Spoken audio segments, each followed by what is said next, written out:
America అధ్యక్షుడు Donald Trump కు టారిఫ్ల విషయంలో షాక్ తగిలింది. ప్రపంచ దేశాలపై ఆయన విధించిన 10% సుంకాలు చట్టవిరుద్ధమని పేర్కొంటూ అమెరికా న్యాయస్థానం వాటిని కొట్టివేసింది.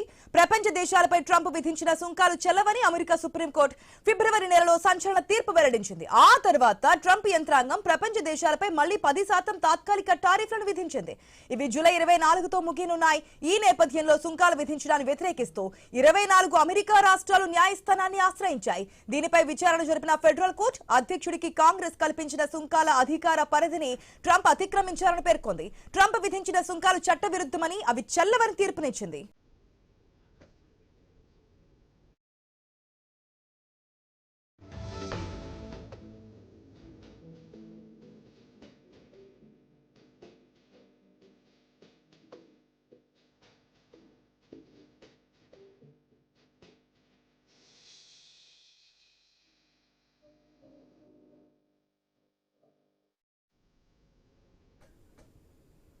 అమెరికా అధ్యక్షుడు ట్రంప్ కు టారిఫ్ల విషయంలో షాక్ తగిలింది.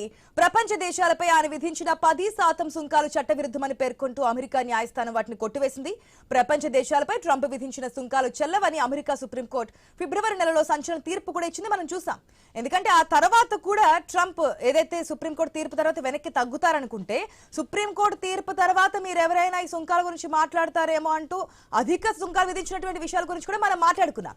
ఎందుకంటే ట్రంప్ యంత్రాంగం ప్రపంచ దేశాలపై సుప్రీంకోర్టు తీర్పు తర్వాత మళ్లీ 10% తాత్కాలిక టారిఫ్లను కూడా విధించింది. ఇవి జూలై 24తో ముగియబోతున్నాయి.